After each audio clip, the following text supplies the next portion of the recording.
This channel does not promote any violent, harmful, or illegal activities. All content provided by this channel is meant for an educational purpose only.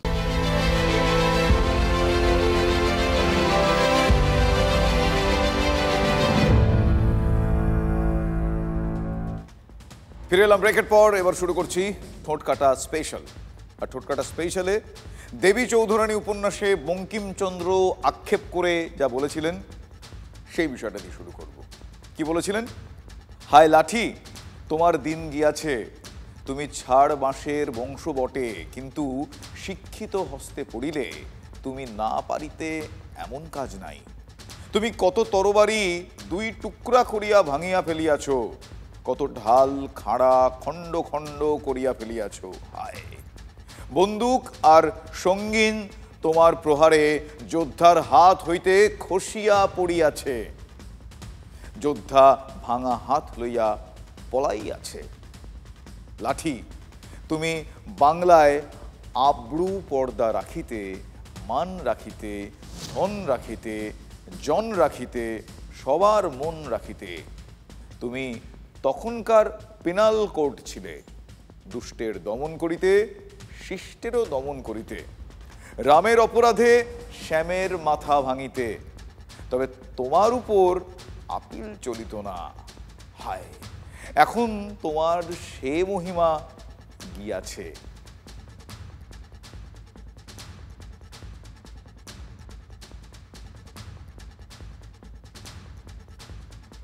বঙ্কিমবাবু, Bankimchandra যদি আজ বেঁচে থাকতেন এই আক্ষেপ কি তিনি করতেন? অন্তত দিলীপ ঘোষ মহাশয়কে দেখে সেই আক্ষেপ কি তিনি করতেন? আজই নরেন্দ্র মোদী বলছেন ভারতীয় সংস্কৃতি ও চেতনাকে বটবৃক্ষের মতো রক্ষা করছে আরএসএস। দিলীপ ঘোষ এই আরএসএসেরই ছাত্র, আপনারা জানেন। আরএসএস করেই তিনি রাজনীতিতে এসেছেন। বনবন করে দুহাতে লাঠি ঘোরাতে পারেন তিনি, একেবারে সব্যসাচী যেন তিনি। সুযোগ পেলে মাঠে ময়দানে গিয়ে তিনি লাঠি ঘোরান, কখনো কখনো ছড়ি হাতে বেরিয়ে ছড়ি বাবুও হন। কীর্তি আজাদের বিরুদ্ধে প্রার্থী হয়ে তিনি ছড়ি হাতে ঘুরতেন, আপনাদের নিশ্চয়ই মনে আছে। আরেকটা ছবি আপনাদের দেখাই, দেখুন। এই ছড়ি বলুন বা লাঠি সিম্বলিক, প্রতীকী। দলে ছড়ি আমি ঘোরাবো, সেই বার্তাটা সেদিন দিলীপ ঘোষ আদপে দিয়ে রেখেছিলেন কি সেটা জানা নেই। তবে বিজেপির রাজ্য সভাপতির দৌড়ে আরও একবার তিনি ঢুকে পড়েছেন, সেটা আর বলার অপেক্ষা রাখে না। সে প্রসঙ্গ থাক। লাঠি ভারতীয় সংস্কৃতির পরম্পরায় দিলীপও কি তাহলে মনে করছেন? ওই যে কিছুক্ষণ আগে আপনাদের বলছিলাম, মূর্খস্য লঠৌষধং, লাঠি উত্তম ওষুধ, বাপু বাছায় কাজ হবে না। এ কথা কেন বলছি? কারণ দিলীপের মুখে লাঠি পেটার কথা শোনা যাচ্ছে, তিনি লাঠি পেটা করার কথা বলছেন। অনেকেই জানেন, আপনারা যারা জানেন না তাদের জন্য তার মুখ থেকেই শোনাই। তিনি কি ওখানে গুন্ডামি করলে তাকে তো লাঠি পেটা করা উচিত, লাঠি পেটা করা উচিত, মারেনি কেন, মেরে বার করে দেওয়া উচিত। এটা কি গণতন্ত্র চলছে? দেখছেন, বিধায়ক মন্ত্রী যদি গুন্ডামি করেন তাকে লাঠি পেটা করা উচিত। দিলীপ ঘোষ যার কথা বলছেন তিনি এখন আর মন্ত্রী নেই, প্রাক্তন এক্স, এখন তিনি শুধুই বিধায়ক। বুঝতেই পারছেন কার কথা বলছি? হ্যাঁ, অখিল গিরি, রামনগরের তিনি তৃণমূল কংগ্রেস বিধায়ক। অখিল গিরির মধ্যে কি গুন্ডামি দেখলেন দিলীপ বাবু? আচ্ছা, তার আগে ছবিটা দেখুন। আমাদের গায়ে এমএলএ সাহেবের গায়ে হাত তুলেছে, এই যে পুলিশের লোকটা আমাদের গায়ে হাত তুলেছে। হ্যাঁ, এমএলএ সাহেবের গায়ে হাত কেন এই ঘটনা ঘটলো? এই জেরক্স কপি নিয়ে এসেছে, ওকে ভোট দিতে দিচ্ছে না। ক্যান্ডিডেটকে বারবার যারা ভোট দিতে এসেছে তাদেরকে সবাইকে হ্যারাসমেন্ট করছে। জেরক্স কপি নিয়ে এসেছে, ওকে এটা কার ব্যাংকের এই যে কার্ডটা, এটা মান্যতা নেই, এটা মান্যতা নেই, এটা ফটো দেওয়া আছে, কিউআর কোড দেওয়া আছে, এটাকে মান্যতা দিচ্ছে না, কাউকে ভোট দিতে দিচ্ছে না। স্যার বলতে গিয়েছিল স্যারের গায়ে হাত দিয়ে এনারা কি করছেন এখানে? করা উচিত, এনারা কি করছেন এখানটায়? প্রত্যেক ভোটারকে হ্যারাসমেন্ট করছে, প্রত্যেক ভোটারকে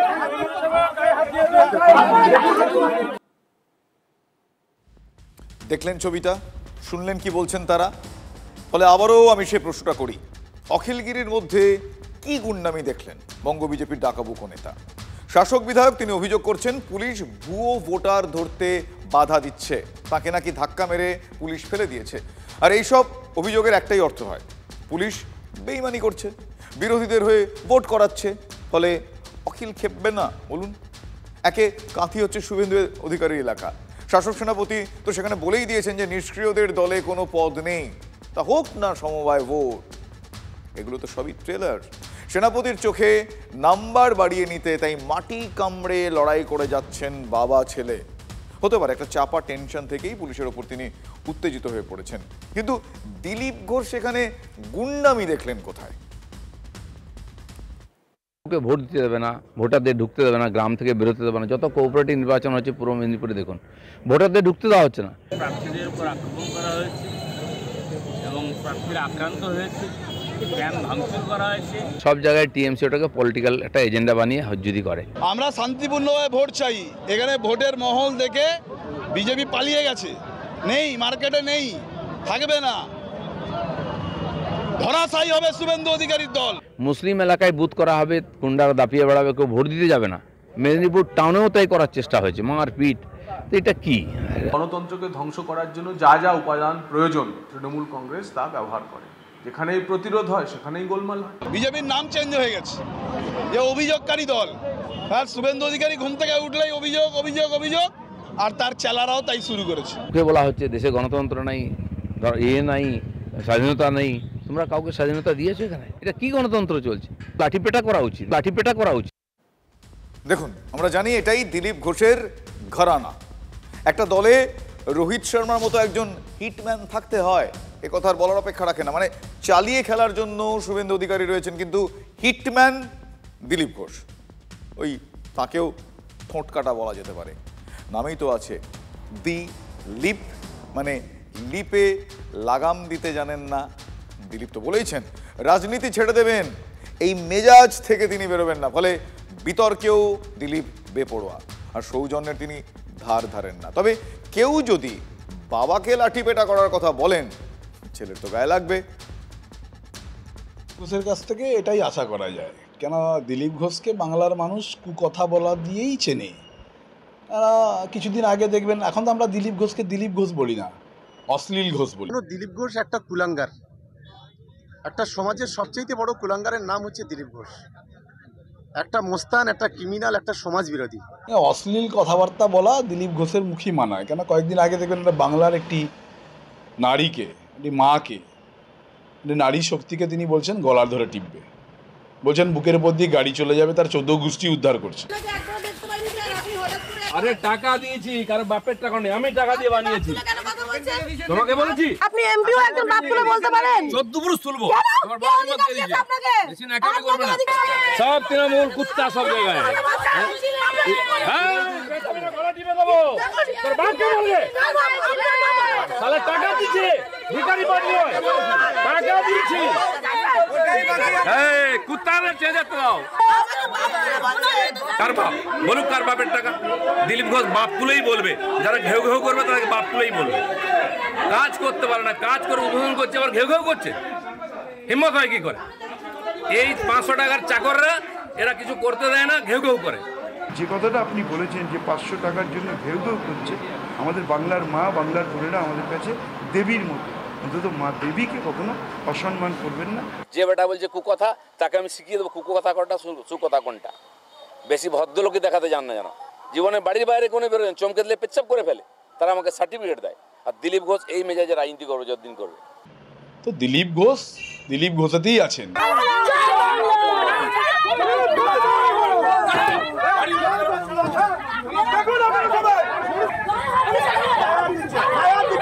আমাদেরকে মেরে হাত গন্ধ করবো কেন? ওইরকম লোকদের মারি না আমরা, যারা ছেঁচড়া রাস্তায় চিৎকার করে। ওরা যদি মনে করে আমার বাড়ির সামনে ধর্ণা দেবে, জানিয়ে আসা হচ্ছিল, আমি তাহলে ভালো ট্রিটমেন্ট করতাম। তোমাদের মতো ছিচকে চোরদের নিপটাতে 2 মিনিট সময় লাগবে।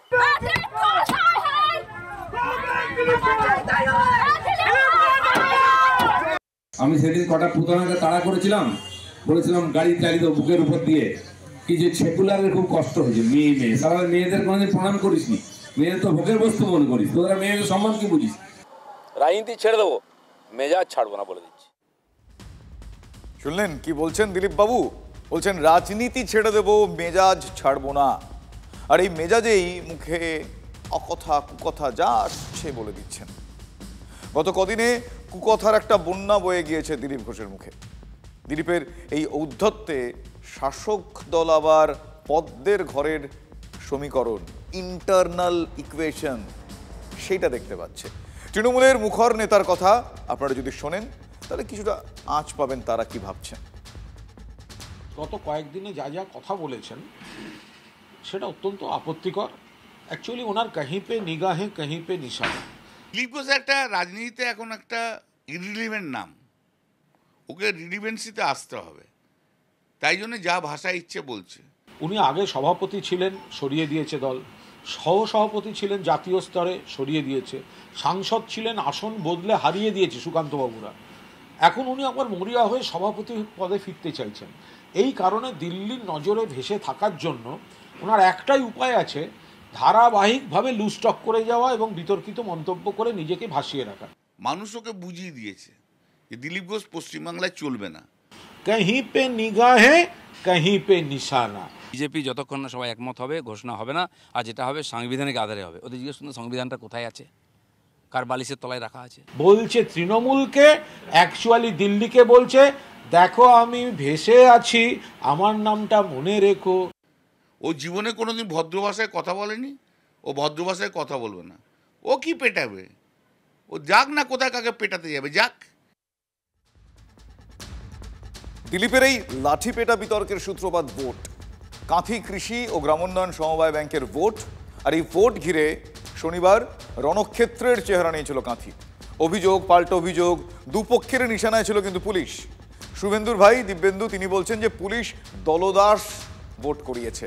অন্যদিকে অখিলগিরি পুলিশের দিকে যেভাবে তেড়ে যাচ্ছেন, আর এই ছবি গতকাল বার কয়েক আপনারা দেখেছেন, আমরা দেখিয়েছি কি উত্তেজনার মধ্যে সেখানে ভোট হয়েছে, সেটা ছবি দেখলেই বুঝতে পারা গিয়েছে। গতকাল আমরা সেই ছবি আপনাদের দেখিয়েছি, আরও একবার দেখাই, আসুন দেখি সেই ছবি।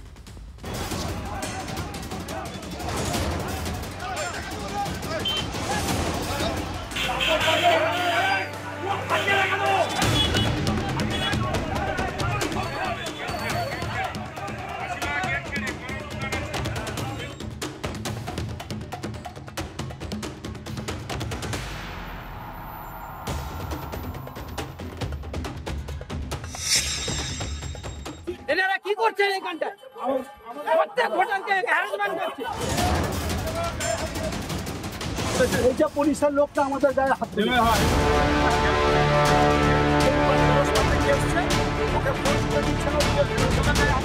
বারবার যারা ভোট দিতে এসছে তাদেরকে সবাইকে হ্যারাসমেন্ট করছে। ডিএমপি গায়ে হাত তুলেছে, আমাদের গায়ে গায়ে হাত তুলেছে। এই যে পুলিশের লোকটা আমাদের গায়ে হাত তুলে।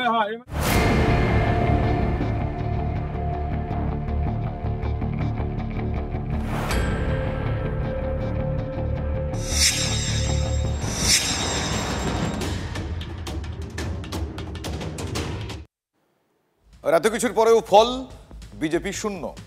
সমবায়ের ৭৮টি আসন, সেই ৭৮টি আসনের মধ্যে বিনা প্রতিদ্বন্দ্বিতায় আগেই ১৮টি আসনে তৃণমূল সমর্থিত প্রার্থীরা জয়ী হন।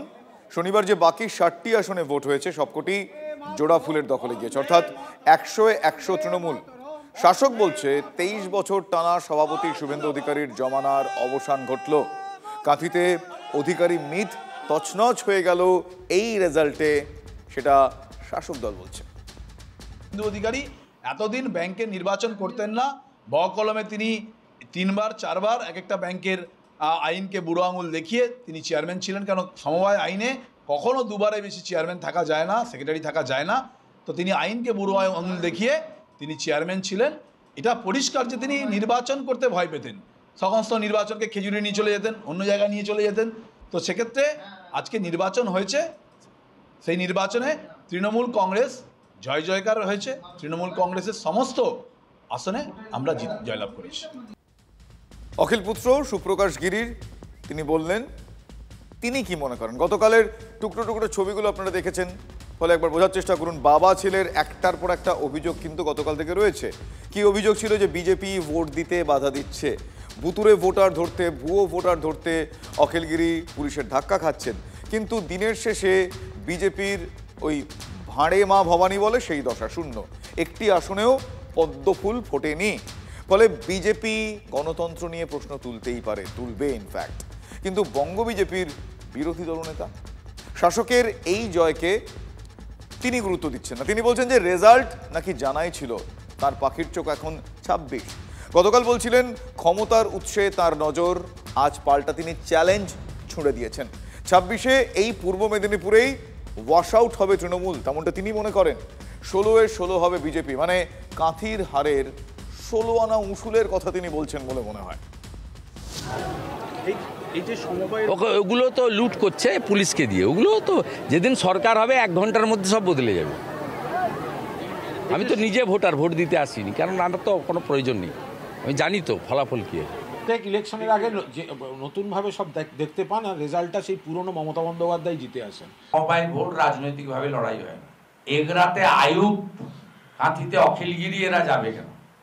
তো শেয়ার হোল্ডার নয়। আমাদের লক্ষ্য একটাই, রাজ্য থেকে দাঁড়াবো। এগুলো তারপরে 1 ঘন্টা থাকবে না। পঞ্চায়েত, পুরসভা, সমবায়, কলেজ যা দখল করেছেন 1 ঘন্টা লাগবে। আমরা রাজ্য দখল করব, ক্ষমতার উৎসটা আমরা জানি। যা যা নতুন নতুন দেখতে পান সেগুলো আপনারা নতুন দেখতে থাকুন, আর ফল হবে পুরনো। আবার মমতা বন্দ্যোপাধ্যায় মুখ্যমন্ত্রী, আবার সিপিএম শূন্য, আবার কংগ্রেস বা সিপিএম ব্যর্থ, আবার বিজেপি কমে গেল। তৃণমূল পুরো জিনিসটাকেই নিজের হাতে দখলে রাখতে চায় এবং দখলের রাজনীতি তারা বরাবর করে এসেছে।